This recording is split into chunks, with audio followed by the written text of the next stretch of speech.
கிறிஸ்துக்குள் பிரியமானவர்களே, உங்கள் அனைவருக்கும் ஆண்டவராகிய இயேசு கிறிஸ்து நாமத்தினாலே இந்த ஓய்வு நாளின் காலை வணக்கத்தை அன்போடு கூட தெரிவித்துக் கொள்கிறேன். கர்த்தருடைய மகா பெரிய கிருபினாலும் அவருடைய இரக்கத்தினாலும் மனதுருக்கத்தினாலும் இந்த உலகத்தில் நாம் மரணத்தை சந்திக்காதபடிக்கு கடவுள் நம்முடைய ஜீவன் மரணத்துக்கு எதுவாய் போய்விடாதபடிக்கு நம்மை பாதுகாத்து இந்த நாளில் அவரை தொழுது கொள்ளும்படியாக நம்முடைய இல்லங்களிலேயே அவர் நம்மை வழிநடத்தி வருகிறார்.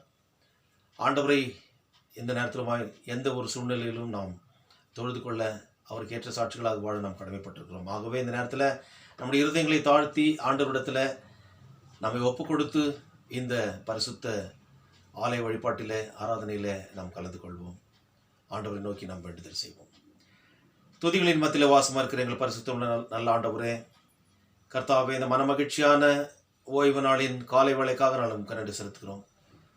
சுவாமி, உம்முடைய தூய கிருபை காருண்யம் இம்மட்டுமா எங்களை தாங்கி வழிநடத்தினதற்காக நன்றி செலுத்துகிறோம்.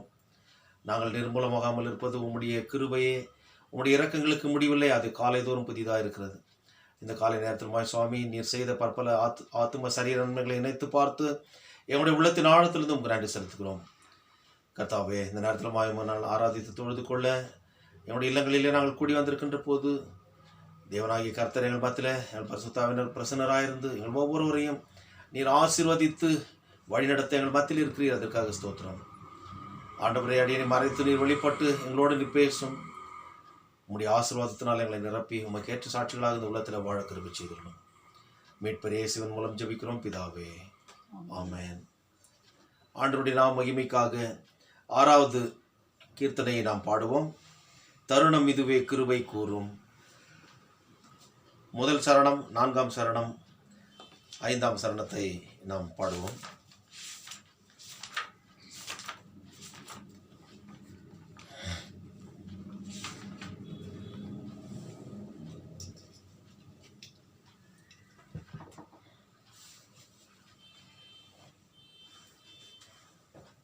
தருணம் இதுவே கிருபை கூறும், பீடி பாரும், பதம் தாரும் தாரும். தருணம் இதுவே கிருபை கூறும், பீடி பாரும், பதம் தாரும் தாரும். கருணை தெய்வ குமாரா கணமனு கவதார், கருணை தெய்வ குமாரா கணமனு கவதாரா, அருமை ரட்சகா இயேசுநாதா, உலகனை தும்பணங்கும் சத்ய வேதா, உந்தன் நடியார் கருளும் தீரு பாதா, சத்வசாதா நீதா. கருணம் இதுவே கிருபை கூறும், விழி பாரும், பதம் தாரும் தாரும். 4வது சரணம். அற்பு உலக வாழ்வில் அலைந்து நீலை குலைந்து, அற்பு உலக வாழ்வில் அலைந்து நீலை குலைந்து, அழுகை படுகுழியில் வீழ்ந்து, தாழ்ந்து அஞ்சி அஞ்சே நலிந்தேனே, அடிமை கஞ்சல் என்று சொல்லும் போனே, சீமானே தானே.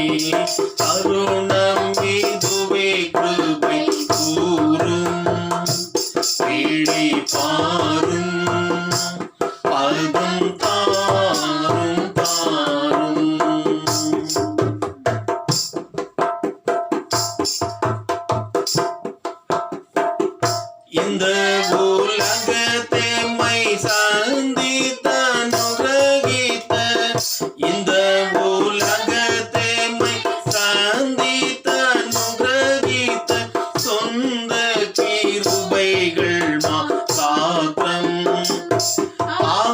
சிந்தித்து முடியாவே சேத்தம் நீர் வந்த அடியர்கள் மாத்திரம் பது தோற்றம் தோற்றம் தருணமிதுவே கிருபை கூறும் விழி பாரும் பதம் தாரும் தாரும்.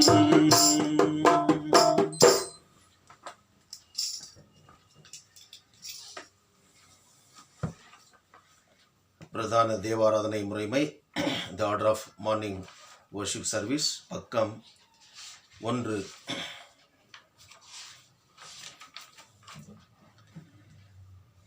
நமது ஆரம்பம் பிதா குமாரன் பரிசுத்தாவி நாமத்திலுள்ளது.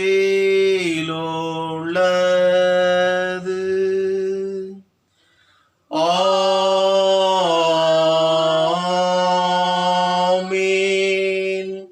கர்த்தருக்குள் பிரியமானவர்களே, நமது பிதாவாகி கடவுளிடம் காவடற்று இருதயமுள்ளவர்களாய் அண்டி சேர்ந்து நமது பாவங்களை அவருக்கு அறிக்கையிட்டு அவைகளை மன்னிக்க நமது இரட்சகராகிய இயேசு கிறிஸ்துவே நாமத்தில் அவரை கெஞ்சி கேட்போம் வாருங்கள். நமக்கு சகாயம் கர்த்தருடைய திருநாமத்தில் உள்ளது. வானத்தையும் பூமியும் உண்டாக்கினவர் அவரே. என் மீறுதல்களை கர்த்தருக்கு அறிக்கையிடுவேன் என்றேன். தேவரீர் என் பாவத்தின் தோஷத்தை மன்னித்தீர். சர்வவல்லவரான கடவுளே, எங்கள் சிருஷ்டிகரும் மீட்பருமானவரே, ஏழை பாவிகளாகிய நாங்கள் சுபாவத்தின்படி பாவமுள்ளவர்களும் தீட்டுள்ளவர்களுமாயிருக்கிறோம் என்றும் மனத்தினாலும் வாக்கினாலும் நடக்கினாலும் உமக்கு விரோதமாய் பாவம் செய்தோம் என்றும் அறிக்கையிடுகிறோம். ஆதலால் எங்கள் ஆண்டவராகிய இயேசு கிறிஸ்துவின் நிமித்தம் நீர் காட்டின கிருபையை தேடி உம்முடைய அளவற்ற இரக்கத்தில் அடைக்கலம் புக வருகிறோம். அளவில்லாத இருக்கமுள்ள கடவுளே, எங்களை மீட்கும்படி மரணத்துக்கு ஒப்பு கொடுத்த ஒரே பிரான குமார் நிமித்தம் எங்களுக்கு இறங்கி எங்கள் பாவங்களை எல்லாம் மன்னித்தருளும். உமது கிருபையினால் நாங்கள் நித்திய ஜீவனை சுந்தரித்துக் கொள்ளும்படி உண்மையும் உடைய சித்தத்தையும் அறிகிற மையான அறிவையும் உம்முடைய வசனத்துக்கு உண்மையான கீழ்ப்படுதலையும் ஆவியை கொண்டு எங்கள் இருதயங்களில் அதிப்படுத்தல வேண்டும் என்று எங்கள் ஆண்டவராகிய இயேசு கிறிஸ்துவின் மூலமாய் உம்மை வேண்டிக் கொள்கிறோம் கர்த்தாவே. ஆமென். சர்வவல்லவரான பரமபிதாவாகிய கடவுள் நமக்கு இறங்கினார். அவர் தமது ஒரே பேரான குமாரன் நமது பாவங்களுக்காக மரணத்திற்கு ஒப்பு கொடுத்து அவர் நிமித்தம் நமது பாவங்களை மன்னிக்கிறார். அவர் நாமத்தில் விசுவாசம் உள்ளவர்களுக்கு கடவுளின் பிள்ளைகளாகும்படி அதிகாரம் கொடுத்து அவர்களுக்கு தமது பரிசுத்த ஆவியை தந்தருள்வதாக வாக்குத்தத்தம் பண்ணினார். விசுவாசமுடையவன ஞானஸ்நானம் பெற்றவன் ரட்சிக்கப்படுவான். கர்த்தாவே, எங்கள் அனைவருக்கும் கிருபை செய்திருளும்.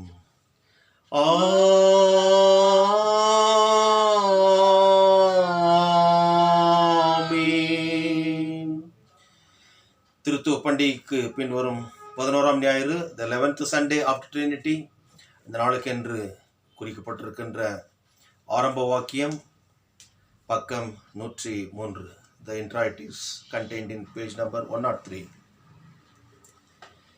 தமது பரிசுத்த உறைவிடத்தில் இருக்கின்ற கடவுள் தனிமையானவர்களுக்கு வீடு வாசல் ஏற்பாடு தூகிறார். இஸ்ரவேலின் கடவுளே, தமது ஜனங்களுக்கு பலத்தையும் சத்துவத்தையும் அருளுகிறவர்.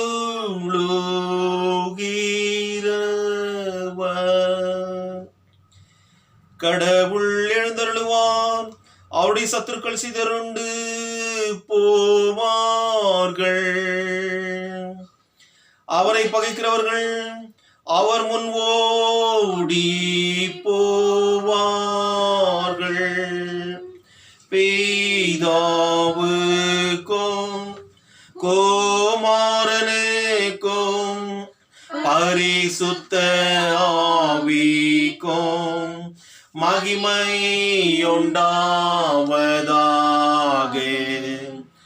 ஆதியிலும் எப்போதும்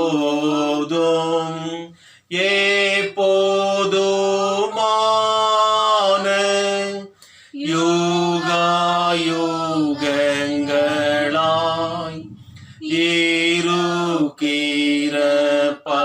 இருக்கிறபடியே. ஆமென். கர்த்தாவே எங்களுக்கு இரங்கும். கிறிஸ்துவே எங்களுக்கு இரங்கும். கர்த்தாவே எங்களுக்கு இரங்கும். உன்னதத்தில் கடவுளுக்கு மகிமை, பூமியில் மனிதருக்குள் சமாதானம், அவர்கள் மேல் பிரியமாயிருக்கிறார். பரமராஜாவாகிய கர்த்தாவே, சர்வ வல்லமையுள்ள பிதாவாகிய கடவுளே, ஒரே பிரான குமாரனும் ஆண்டவருமாகிய இயேசு கிறிஸ்துவே, உன்னதமானவரே, பரிசுத்த ஆவியானவரே, உம்மை துதிக்கிறோம், உம்மை புகழ்கிறோம், உம்மை வணங்குகிறோம், உம்மை மகிமைப்படுத்துகிறோம். உம்முடைய மகாமகி நிமித்தம் உமக்கு ஸ்தோத்திரம் செலுத்துகிறோம்.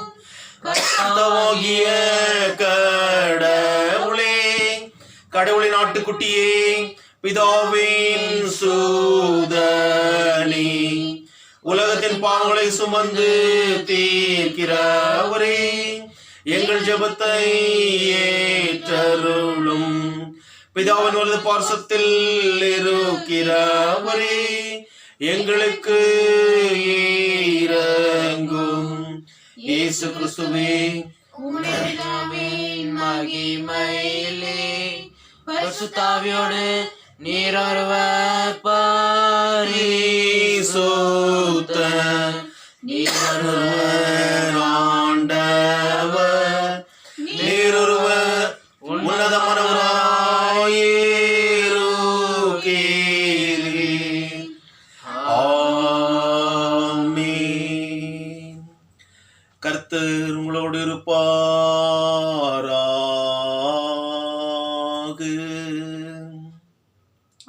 அவர் உமது ஆவியோடும் இருப்பாராக. பிரார்த்தனை செய்வோமாக. இந்த நாளுக்குரிய சுருக்க ஜெபம், கலெக்ட் ஃபார் த டே, பக்கம் 104. சர்வத்திற்கும் வல்ல நித்திய கடவுளே, நாங்கள் வேண்டுதல் செய்ய விரும்புகிறதை விட நீர் எங்கள் வேண்டுதலை கேட்க ஆயத்தமாயிருந்து நாங்கள் விரும்புகிறதிலும் பெறத்தக்கதிலும் அதிகமாய் கொடுத்து வருகிறீர். எங்கள் மேலும் அது இரக்கத்தை சம்பூர்ணமாய் பொழிந்தருளி எங்கள் மனசாட்சிக்கு பயம் உண்டாக்குகிற குற்றங்களை மன்னித்து உமோடும் பரிசுத்தாவியோடும் மேகக்கடவுளாய் என்றைக்கும் பீடைத்து ஆண்டு கொண்டிருக்கிற உமது குமாரனாகிய எங்கள் நாதர் இயேசு கிறிஸ்துவின் புண்ணியத்தினாலும் மத்தியஸ்தத்தினாலும் மாத்திரம் கேட்டுக்கொள்ள வேண்டிய கூடிய நன்மைகளை எங்களுக்கு தந்திருளும்படி உம்மை வேண்டிக் கொள்ளுகிறோம்.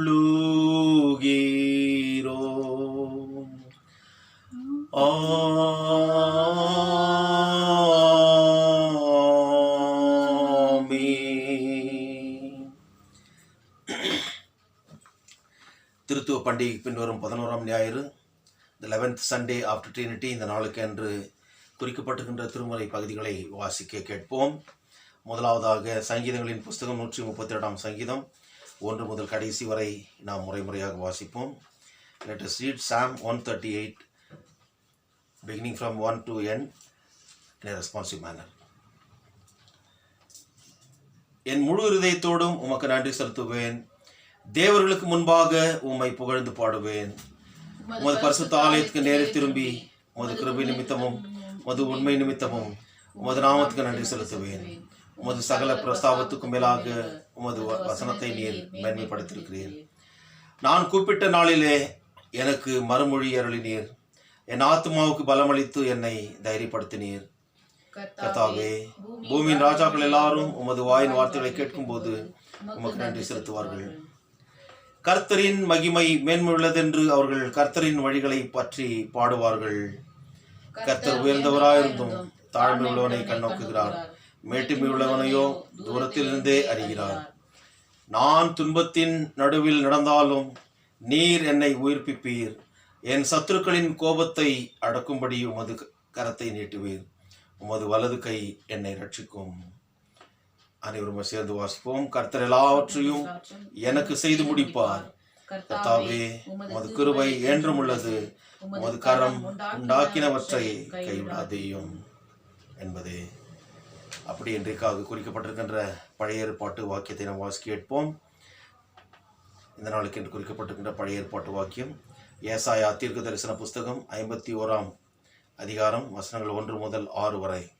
Today's Old Testament reading is taken from the prophetic book of Isaiah, chapter 51, verses 1 to 6.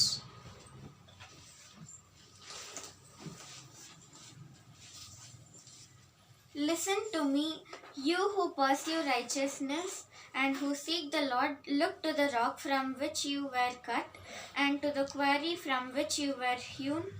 Look to Abraham your father, and to Sarah who gave you birth.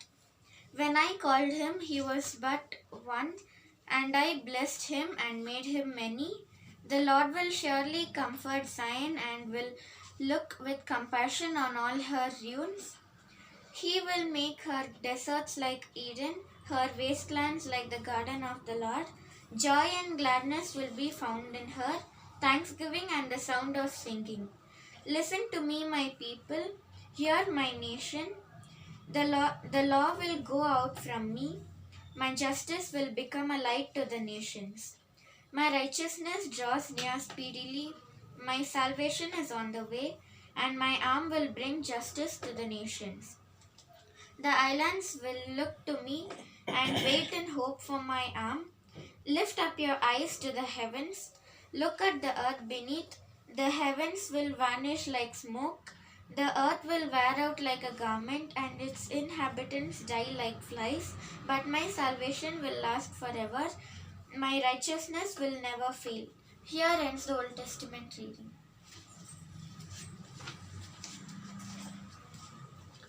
அப்படி இன்றைக்காக குறிக்கப்பட்டிருக்கின்ற நிருப வாக்கியம் அது பரிசுத்த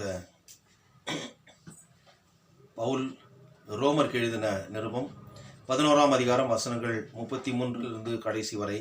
அதனைத் தொடர்ந்து 12ஆம் அதிகாரம் வசனங்கள் 1 முதல் 8 வரை வாசி கேட்போம். Today's epistle reading is taken from the epistle of St. Paul to Romans, chapter 11, verses 33 to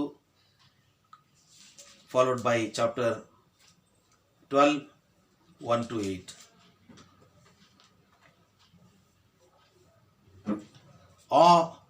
தேவனுடைய ஐஸ்வர்யம், ஞானம், அறிவு என்பவைகளின் ஆழம் எவ்வளவாக இருக்கிறது. அவருடைய நியாய தீர்ப்புகள் அளவிடப்படாதவைகள், அவருடைய வழிகள் ஆராயப்படாதவைகள். கர்த்தருடைய சிந்தையை அறிந்தவன் யார்? அவருக்கு ஆலோசனைக்காரனாக இருந்தவன் யார்?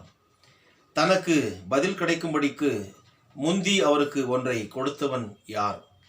சகலமும் அவராலும் அவர் மூலமாயும் அவருக்காகவும் இருக்கிறது. அவருக்கே என்றென்றைக்கும் மகிமை உண்டாவதாக. ஆமென்.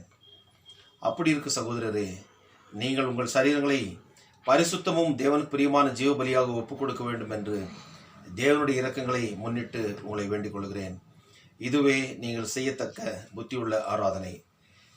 நீங்கள் இந்த பிரபஞ்சத்திற்கு ஒத்த வேஷம் தெரியாமல் தேவனுடைய நன்மையும் பிரியமும் பரிபூர்ணமான சித்தம் இன்னதென்று பகுத்தறியத்தக்கதாக உங்கள் மனம் புதிதாகிறதுனாலே மறுரூபமாகுங்கள். அல்லாமலும் எனக்கு அருளப்பட்ட கிருபினாலே நான் சொல்லுகிறதாவது, உங்களில் எவனானாலும் தன்னை குறித்து எண்ண வேண்டியதற்கு மிஞ்சி எண்ணாமல் அவனவனுக்கு தேவன் பகிர்ந்த விசுவாச அளவின்படியே தெளிந்த எண்ணமுள்ளவனாய் எண்ண வேண்டும்.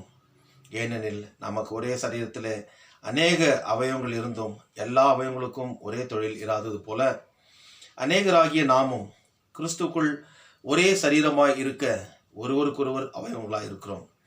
நமக்கு அருளப்பட்ட கிருபையின்படியே நாம் வெவ்வேறான வரங்களுக்குள்ளவர்களானபடினாலே நம்மில் தீர்க்க தரிசனம் சொல்லுகிற வரத்தை உடையவன் விசுவாச பிரமாணத்துக்கு ஏற்றதாக சொல்ல கடவன். ஊழியம் செய்கிறவன் ஊழியத்திலும், போதிக்கிறவன் போதிக்கிறதிலும், புத்தி சொல்லுகிறவன் புத்தி சொல்லுகிறதிலும் தரித்திருக்க கடவன். பகிர்ந்து கொடுக்கிறவன் வஞ்சனை இல்லாமல் கொடுக்க கடவன். முதலாளியானவன் ஜாக்கிரதையாயிருக்க கடவன். இரக்கம் செய்கிறவன் உற்சாகத்துடனே செய்ய கடவன் என்பதே நிருப வாக்கியம் வாசிக்கப்பட்டு முடிந்தது. அல்லேலூயா,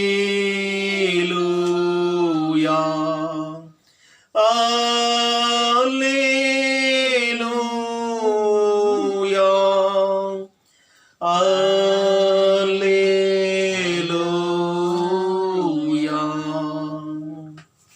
அப்படி இன்றைக்காக குறிக்கப்பட்டிருக்கின்ற சுவிசேஷ வாக்கியம் அது பரிசுத்த மத்தேயு எழுதின சுவிசேஷம் 16ஆம் அதிகாரம் வசனங்கள் 13 முதல் 20 வரை.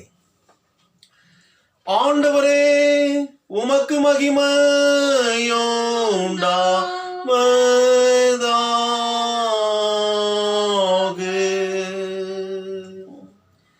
Today's gospel reading is taken from the Gospel of Saint Matthew, chapter 16, verses 13 to 20.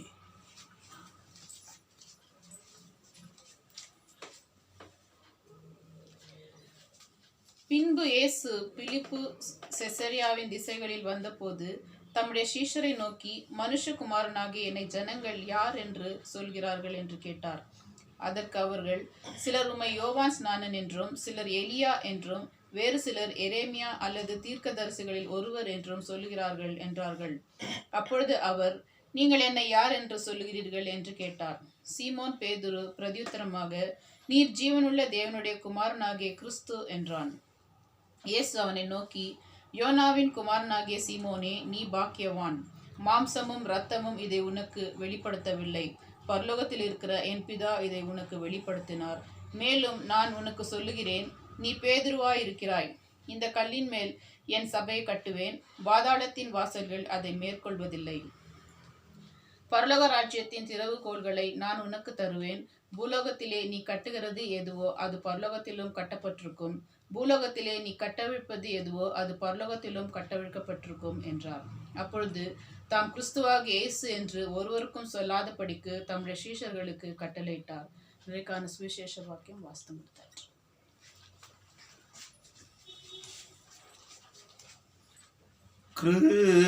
கிறிஸ்துவே உமக்கு ஸ்தோத்திரம்.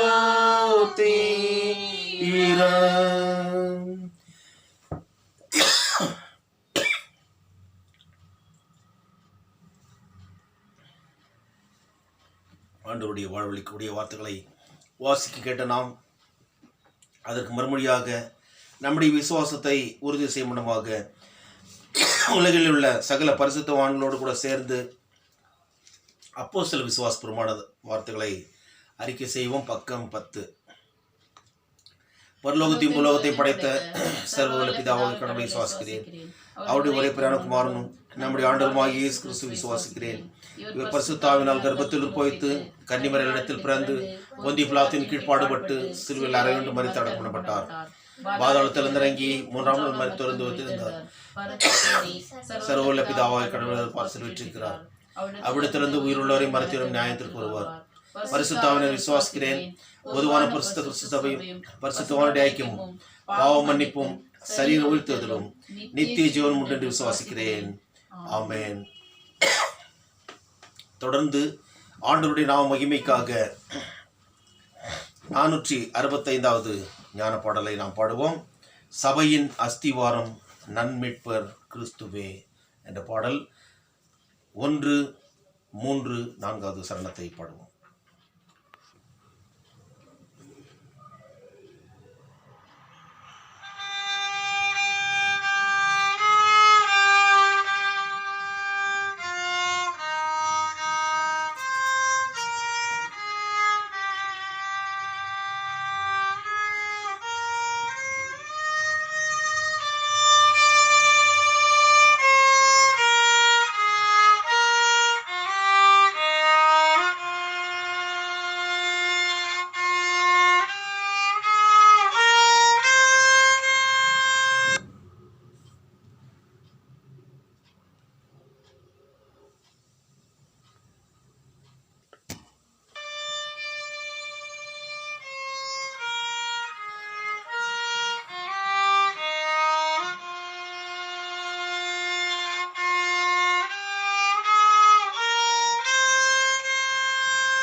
சபையின் அஸ்திவாரம் நன்மீட்பர் கிறிஸ்துவே, சபையின் ஜென்மாதாரம் அவரின் வார்த்தையே, மணவாட்டியாக வந்ததை தேடினார், தமக்கு சொந்தமாக மரித்ததை கொண்டார்.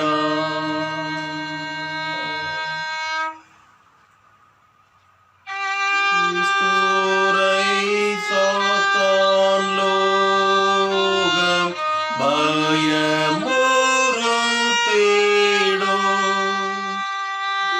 பின் வாங்கினோரின் துரோகம் மனதை வாதிக்கும். சபை எங்களின்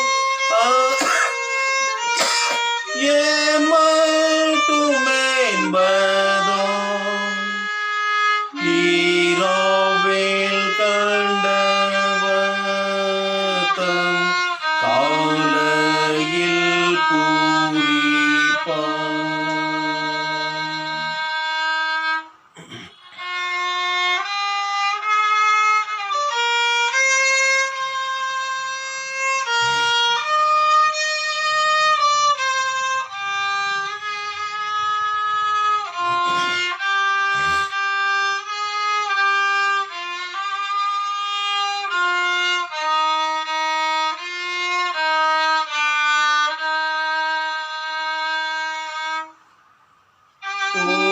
போராட்டம் அவமானம் இனா கஷ்டத்திலும் நீங்காத சமாதானம் மெய்சபை வாஞ்சிக்கும். இனிவேன் காட்சி கண்டு அது போரெல்லாம் தீர்த்தே வேற்றி சேர்ந்து மகிழும் சபையா.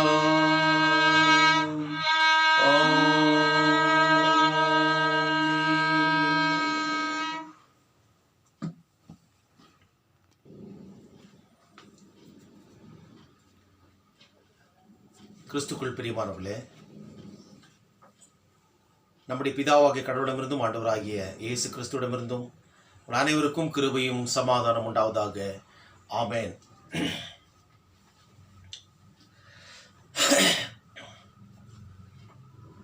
இந்த நாளிலே கடவுளுடைய வார்த்தையை தியானிக்க தெரிந்து கொள்ளப்பட்ட வேத பகுதி பரிசுத்த மத்தேயு எழுதின சுவிசேஷம் 16ஆம் அதிகாரம் வசனங்கள் 13 முதல் 20 வரை உள்ள பகுதி நாம் ஏற்கனவே வாசித்திருக்கிறோம்.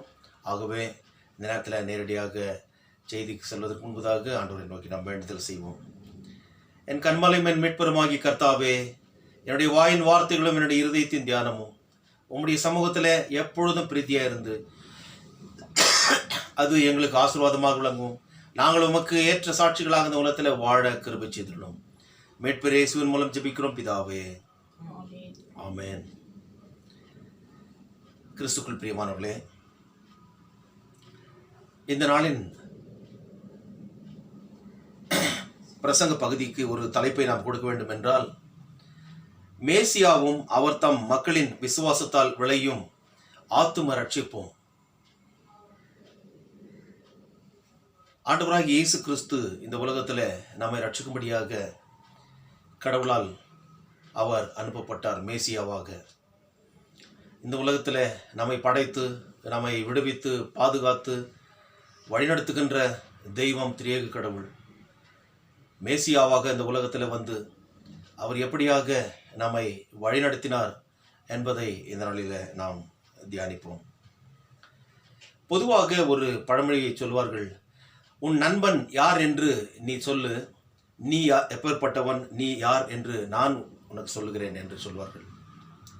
அதாவது ஒரு மனுஷருடைய குணாதிசயத்தை அவரே சொல்லி மற்றவர்கள் தெரிந்து கொள்ள முடியாது, ஆனால் மற்றவர்கள் சொல்லி நாம் தெரிந்து கொள்ள முடியும்.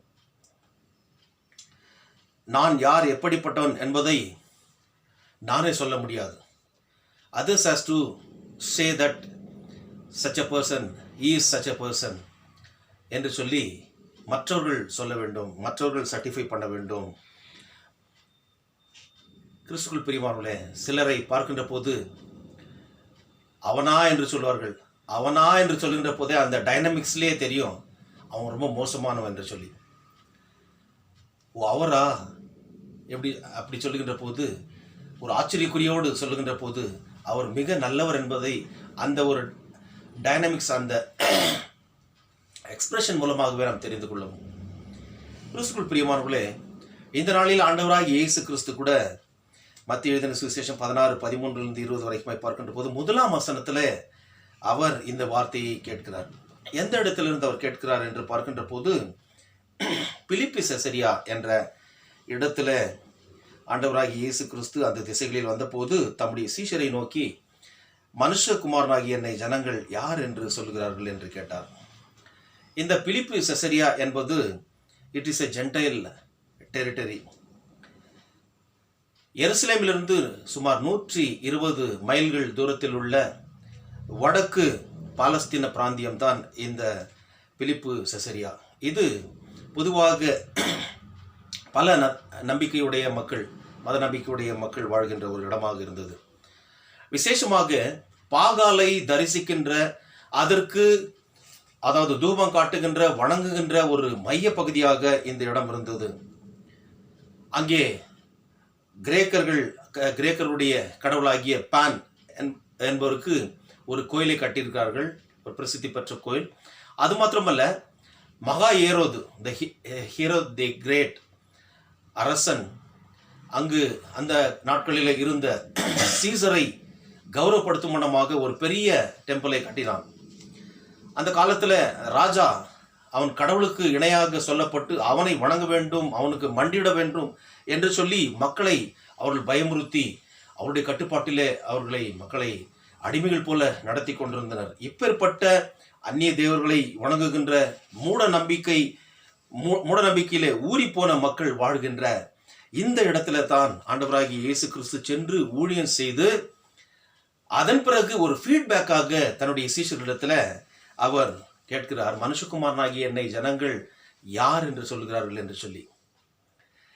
அவர் எப்பேற்பட்டவர் என்பதை அவரே சொல்ல முடியும். ஆனால் is a democratic consultative God.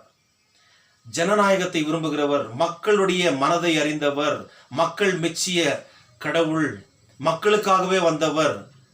கிறிஸ்துக்குள் பிரியமானவர்களே, அவராலே சகலமும் உண்டாக்கப்பட்டிருக்கிறது என்று சொல்லி இந்த நாளில் நாம் வாசிக்க கேட்ட நிருபத்தில் பார்க்கிறோம். சகலமும், அதாவது ரோமர் 11:36 பார்க்கின்ற போது சகலமும் அவராலும் அவர் மூலமாயும் அவருக்காகவும் இருக்கிறது, அவருக்கு என்றென்றைக்கும் மகிமை உண்டாவதாக, ஆமென் என்று சொல்லி இப்பேற்பட்ட தெய்வம் தான் எப்பேற்பட்டவர் என்பதை அவராக சொல்லவில்லை, மக்களிடத்தில் கேட்கிறார். ஏனென்றால் அங்கு போய் அவர் ஊழியம் செய்தது நிமித்தமாக, அவருடைய உள்ளத்தை கொள்ளை கொண்டது நிமித்தமாக அவர்கள் என்னதான் சொல்கிறார்கள் என்று சொல்லி, கிறிஸ்துக்குள் பிரியமானவர்களே, he is a true leader, charismatic leader என்பதை இதன் மூலமாக நாம் தெரிந்து கொள்ள முடியும். 14ஆம் வசனத்தில் பார்க்கிறோம், சீஷர்கள் அதற்கு மறுமொழியாக என்ன சொல்கிறார்கள்? சிலர் உங்களை யோவான் ஸ்நானகன் என்று சொல்கிறார்கள், சிலர் எலியா தீர்க்கதரிசி என்று சொல்கிறார்கள், சிலர் எரேமியா தீர்க்கதரிசி என்று சொல்கிறார்கள், ஒரு சிலரோ தீர்க்கதரிசிகளில் ஒருவர் என்று சொல்கிறார்கள் சொல்லி அவருடைய மனநிலையை அவர்களுக்கு ஆண்டவராகிய இயேசு கிறிஸ்துவுக்கு சீஷர்கள் சொல்கிறார்கள். எலியா தீர்க்கதரிசி யார் என்று பார்க்கின்ற போது, பழைய ஏற்பாட்டிலே கடைசி புஸ்தகமாக இருக்கின்ற மலாக்கியில பார்க்கின்ற போது 4ஆம் அதிகாரம் 5ஆம் வசனத்துல, இதோ கர்த்தருடைய பெரிதும் பயங்கரமான நாள் வருகிறதுக்கு முன்பதாக நான் உங்களிடத்துல எலியாவை அனுப்புகிறேன் என்று சொல்லி கடவுள் சொல்லுகிறார். ஒருவேளை அப்பேற்பட்டவர் தான் வந்து விட்டாரோ என்று சொல்லி ஜனங்கள் மத்தியில ஒரு எண்ணம் இருந்தது. இன்னொரு சாராரிடத்துல பார்க்கின்ற போது, இவர் மனதுருக்கத்தோடு கூட ஜனங்களிடத்துல அவர் அற்புதங்களையும் அடையாளங்களையும் செய்கிறார், ஆகவே இவர் எரேமியா தீர்க்கதரிசி என்று சொன்னார்கள். பிகாஸ் எரேமியா was popularly identified as a weeping prophet, அழுகையின் தீர்க்கதரிசி, ஊழியக்காரர் என்று சொல்லி. இவர் கூட ஆண்டவராகிய இயேசு கிறிஸ்து கூட ஏசாயா தீர்க்கதரிசன புஸ்தகம் 53:3 பார்க்கின்ற போது, அவர் அசட்டை பண்ணப்பட்டவரும் துக்கம் நிறைந்தவரும் பாடுகள் அனுபவித்தவருமா இருந்தார் என்று சொல்லி. So Jesus Christ is a man of sorrows. அவர் துக்கம் நிறைந்தவராய் இந்த உலகத்தில் அவர் வாழ்ந்தார். கிறிஸ்துக்குள் பிரியமானவர்களே, இப்படி மக்கள் ஒவ்வொருவரும் ஒவ்வொரு விஷயத்தை சொல்ல சொல்ல ஆண்டவர் அதனை கேட்கிறார். சரி, பாவம் என்ன பண்ணுவாங்க மக்கள்? அவர்களுக்கு தெரிந்த சொன்னார்கள், ஆனால் ஒரு காரியத்தை அவர்கள் புரிந்து கொள்ளவில்லை. இவர்தான் உலகை ரட்சிக்க வருகின்ற ரட்சகர், மேசியா வருவார் என்று சொல்லப்பட்ட அந்த மேசியா என்பதை அவர்கள் அறியாமல் போனார்கள். ஆகவே ஆண்டவர் எதிர்பார்த்த ஒரு பதில் இல்லாத காரணத்தினால ஒரு வேதனை அவருக்கு உள்ளாக மன அளவில் இருந்திருக்கும். கிறிஸ்துக்குள் பிரியமானவர்களே, ஒரு இங்கிலீஷ்காரர் ஒரு இன்டர்வியூ வந்து கண்டக்ட் பண்ணலாம். அந்த இன்டர்வியூவில் ஒரு நல்ல, அதாவது தமிழில் ரொம்ப பாண்டித்யம் பெற்ற ஒருத்தர் வராரு. அவர் வந்து பதில் சொல்லணும். அவர்கிட்ட இந்த இங்கிலீஷ் மேன் ஒரு கொஸ்டின் கேட்குறாரு, வாட் இஸ் ஃபோர்ட் என்று சொல்லி ஒரு கேள்வி கேட்குறாரு. ஃபோர்டு என்றால் என்ன என்று சொல்லி, அதுவா, அது ஒன்றும் இல்லை, ஃபோர்டுனா வண்டி என்று சொல்லி ஒரு பதில் சொல்கிறார். இன்னொரு கேள்வி கேட்கிறார், அப்படி என்றால் வாட் இஸ் ஆக்ஸ்ஃபோர்ட் என்று கேட்கிறார். ஐயோ, அது ரொம்ப சுலபம், ஃபோர்டுனா வண்டி, ஆக்ஸ்ஃபோர்டுனா மாட்டு வண்டி அப்படின்னா. ஸோ தங்களால் இயன்ற அந்த பதிலை, தங்களுக்கு தெரிந்த காரியத்தை அவர்கள் சொன்னார்கள். ஆனால் உண்மையிலேயே அது அல்ல, வேறு ஒன்றாக இருந்தது. ஆகவே ஆண்டவராகிய இயேசு கிறிஸ்து ஒருவேளை இதை ரொம்ப வித்தியாசமாக ரசித்திருப்பார். சரிப்பா, மற்றவங்கெல்லாம் என்ன சொல்கிறாங்களோ எனக்கு ஓகே, ஆனால் நீங்கள் என்ன சொல்லுகிறீர்கள் என்று சொல்லி 16ஆம் வசனத்தில் கேட்கிறார். சீமோன் பேதுரு பிரதியுத்தரமாக, நீர் ஜீவனுள்ள தேவனுடைய குமாரனாகிய கிறிஸ்து என்றான்.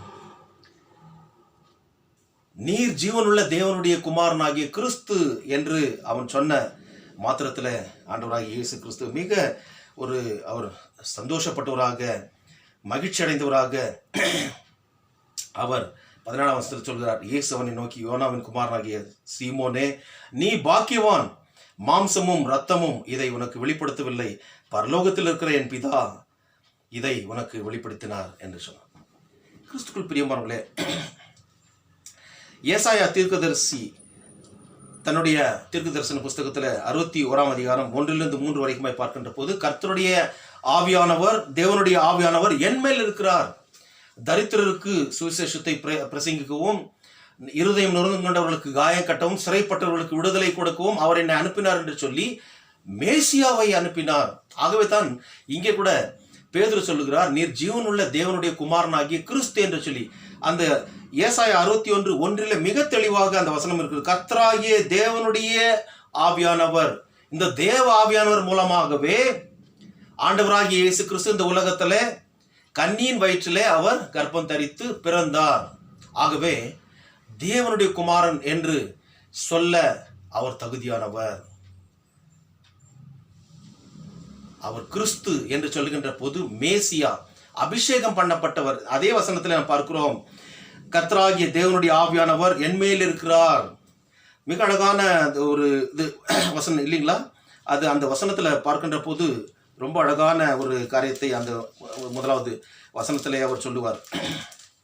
61ஆம் அதிகாரத்தில், கர்த்தராகிய தேவனுடைய ஆவியானவர் என்மேல் இருக்கிறார், சிறுமைப்பட்டவர்களுக்கு சுவிசேஷத்தை அறிவிக்க அவர் என்னை அபிஷேகம் பண்ணினார். ஸோ கிறிஸ்து என்றால் அபிஷேகம் பண்ணப்பட்டவர் என்ற அர்த்தம். He is anointed God. பொதுவாகவே எல்லா ராஜாக்களையும் இந்த உலகத்தில் ஒரு பொறுப்புக்கு தெரிந்து கொள்கின்ற போது, ஒரு நாட்டிற்கு அதிபதியாக தெரிந்து கொள்கின்ற போது அவர்களை அபிஷேகம் பண்ணுவார்கள். ஆனால் இயேசு கிறிஸ்து கூட அவர் ஒரு சாதாரண ராஜாவா என்று பார்க்கின்ற போது, அவருக்கென்று ஒரு ராஜ்யம் பூமிக்குரியதல்ல, ஒரு பர்டிகுலர் பிளேஸ் அல்ல, ஒரு பர்டிகுலர் கண்ட்ரி அல்ல. அவர் கிங் ஆஃப் கிங்ஸ், அவர் ராஜாதி ராஜா, அவர் கர்த்தாதி கர்த்தா. அவர் இந்த பூமிக்குரிய ராஜ்யத்தை ஸ்தாபிக்க அல்ல, அவர் பரலோகத்தில் நாம் எல்லாரும் வந்து சேர வேண்டும் என்பதற்காக இங்கே உன்னையும் என்னையும் ஆயத்தப்படுத்தி தயார்படுத்த மனம் திரும்புதலுக்குரிய செய்தியை சொல்லி பரலோக ராஜ்யத்தில் சேர்க்க மேசியாவாக அவர் வந்தார். கிறிஸ்துவுக்குள் பிரியமானவர்களே, அவர் ரட்சிப்பை கொடுக்க வந்த தெய்வம். மேசியா என்று பார்க்கின்ற போது ரட்சிப்பை அவர் கொடுக்க வந்த தெய்வமாக இருக்கிறார். இந்த காரியம் சாதாரண ஒரு விஷயம் அல்ல. அதாவது பேதுரு இப்பேற்பட்ட ஒரு பெரிய ஒரு உண்மையை, மேசியா ஒரு கிறிஸ்து என்று அவரை சொன்னது ஒரு சாதாரண விஷயம் அல்ல. This revelation was not the result of Peter's own investigation, but it came as a gracious act of God என்று சொல்லி, அது கடவுள் மூலமாக வந்தது என்பதை மத்தேயு எழுதின சுவிசேஷம் 11:27 நாம் பார்க்கிறோம். யார் தங்களை அதிகமாக நேசிக்கிறார்களோ அவர்களுக்கு கடவுளை வெளிப்படுத்துகின்ற ஒரு காரியம். பேதுரு கூட கடவுளை அதிகமாக நேசித்தார். முதலாக மேசியாவை உலகுக்கு அறிவித்த ஒரு பெருமை பெற்றவர் பேதுரு தான். பேதுரு இயேசுவை அதிகமாக நேசித்ததின் விளைவினாலே தான் கடவுளுடைய அந்த வெளிப்படுத்துதலை இங்கே நாம் காண முடிகிறது. பூவோடு சேர்ந்த நாரும் மனம் பெறும் என்று சொல்வார்கள். இங்கே அந்த நார் பேதுரு ஆண்டவரோடு சேர்ந்து அது அவன் இணைந்து செய்கின்ற போது அவருடைய அந்த குணாதிசயம் அங்கே வெளிப்படுகிறதை நாம் பார்க்கிறோம். கிறிஸ்துவுக்குள் பிரியமானவர்களே, ஒரு ஜுவல்லரி பாக்ஸ் இருக்குதுன்னா அந்த ஜுவல்லரி அதில் போடும்போது தான் அதுக்கு வேல்யூ, இல்லைன்னா அது ஒரு சாதாரண பாக்ஸ். அதே போல வெறும் இருதயத்தில் இயேசு கிறிஸ்து என்ற மாபெரும் தெய்வம் கிறிஸ்து மேசியா இருக்கின்ற போது அங்கே ஒரு பெரிய மனமாற்றத்தை உடைய அது ஒரு இருதயமாக இருக்கிறது. It becomes precious for God. அது கர்த்தருக்கு ஒரு பிரியமான ஒரு இருதயமாக இருக்கிறது. இங்கே பேதுரு கூட அப்பேற்பட்ட ஒரு பாக்கியத்தை பெற்றனாக இருக்கிறான். கிறிஸ்துவுக்குள் பிரியமானவர்களே, 18ஆம் வசனத்தில் பார்க்கின்ற போது, இப்பேற்பட்ட எல்லா தரப்பட்ட மக்களும் வாழ்கின்ற இடத்தில் தான் கடவுள் பேதுருவை தெரிந்து கொண்டார். 18ஆம் வசனம் பார்க்கிறோம், மேலும் நான் உனக்கு சொல்லுகிறேன், நீ பேதுருவாய் இருக்கிறாய், இந்த கல்லின் மேல் என் சபையை கட்டுவேன், பாதாளத்தின் வாசல்கள் அதை மேற்கொள்வதில்லை. இயேசுவானவர் இந்த பூலோகத்தில் தன்னுடைய ராஜ்யத்தை ஸ்தாபிக்க அவர் வரவில்லை, மாறாக தன்னுடைய சபையை கட்டுவேன் என்று சொன்னார்.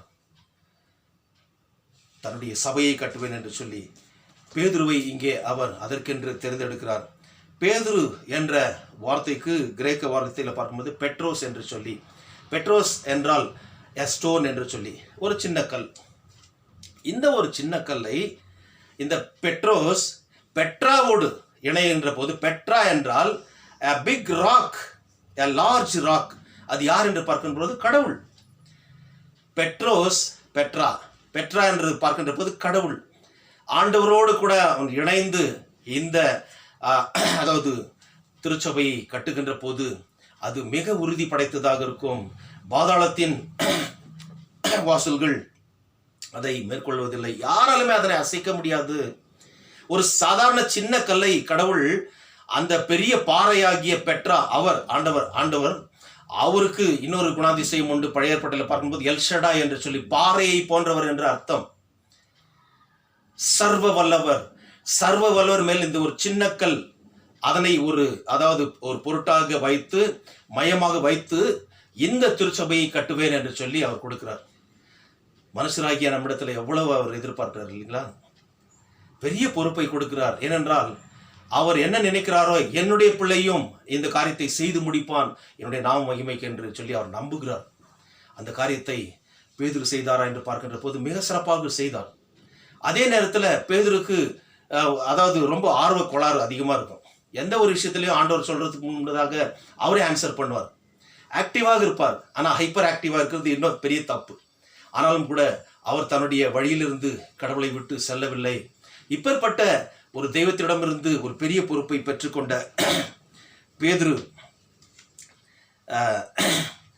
இந்த திருச்சபையின் முதலாவது, ரோமன் கத்தோலிக்க திருச்சபையின் முதல் போப் என்று இன்றைக்கு கூட சொல்லப்படுகின்ற ஒரு முதல் போப்பாக அவர் இருக்கிறார். கிறிஸ்துக்குள் பிரியமானவர்களே, இந்த பாறை எப்பேற்பட்டது என்று பார்க்கின்ற போது சங்கீதம் 18:2 பார்க்கிறோம், கர்த்தர் என் கன்மலை, என் கோட்டையா இருக்கிறார். The Lord is my rock and fortress.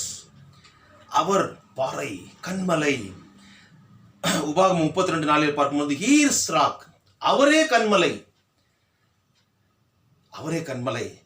அது மாத்திரம் Jesus is the foundation and also he is the head of the church. இன்றைக்கு அஸ்திவாரம் போடுகிறோமே, இப்பொழுது பாடின அந்த பாடலில் கூட சபையின் அஸ்திவாரம் நன்மீட்பர் கிறிஸ்துவே. அந்த அஸ்திபாரத்தில் பேதுரு என்ற கல்லையும் ஒரு சிறு கல்லை வைத்து இந்த பெரிய பாறையின் மேல் ஏற்றப்பட்டிருக்கிறது திருச்சபை. ஆகவே சாதாரணமாக மனுஷிகமாக நம்முடைய ஞானத்தில், நம்முடைய எண்ணத்தில், நம்முடைய வழிகாட்டுதலின் படி இயக்க முடியாது. கடவுள் நம்மை இயக்கிக் கொண்டிருக்கிறார். தன்னுடைய திருச்சபையை, தன்னுடைய ஊழியக்காரர்களை, தன்னுடைய மந்தையை மிக சிறப்பாக நடத்த அவர் has designed an agenda. He has prepared strategies for his church. ஆகவே மனம் போன போக்கில் நாம் இந்த உலகத்தில் திருச்சபையை நடத்த முடியாது. கடவுளுடைய சித்தப்படி, அவருடைய திட்டப்படி தான் நாம் நடத்தி அவருடைய நாமத்தை மகிமைப்படுத்த நாம் அழைக்கப்படுகிறோம். கிறிஸ்துக்குள் பிரியமானவர்களே, திருச்சபை கட்டப்பட்ட வரலாறை பார்க்கின்ற போது நான் ஏற்கனவே சொன்னவனமாக பேதுருவை முதல் போப்பாக நாம் பார்க்கிறோம். அது மாத்திரமல்ல, 19வது வசனத்தில் பார்க்கின்ற போது Jesus also gave him the keys of the kingdom of heaven. திறவுகோல்களின் அதிகாரத்தை அவருக்கு கொடுக்கிறார்.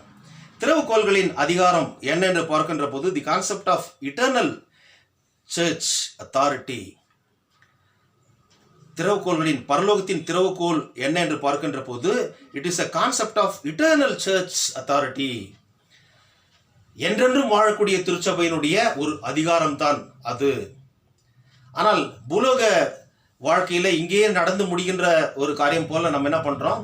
இன்றைக்கு இருக்கின்ற தலைவர்களும் ஊழியக்காரர்களும் இன்றைக்கு என்ன செய்கிறார்கள்? they will make out their own strategies, procedures and plans. அப்படிப்பட்ட ஒரு நிலைமை வருகின்ற போது கடவுளுடைய எண்ணத்திற்கு அது நேர்மாறாக செல்லுகிறது என்பதை நாம் மறக்கக்கூடாது.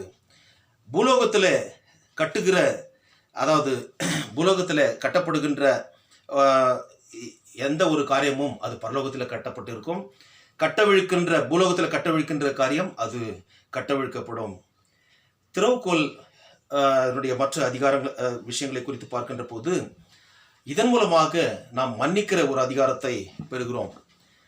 திருச்சபையின் ஆயராக இருக்கிறவர் மன்னிக்கின்ற ஒரு அதிகாரத்தை பெற்றிருக்கிறார். அது மட்டுமல்ல, மக்கள் எப்பேற்பட்ட சூழ்நிலையிலும் அவர்களை மன்னித்து ஏற்றுக்கொள்ளுகின்ற ஒரு குணாதிசயம், ஒரு ஸ்ட்ராட்டஜி அதில் உண்டு.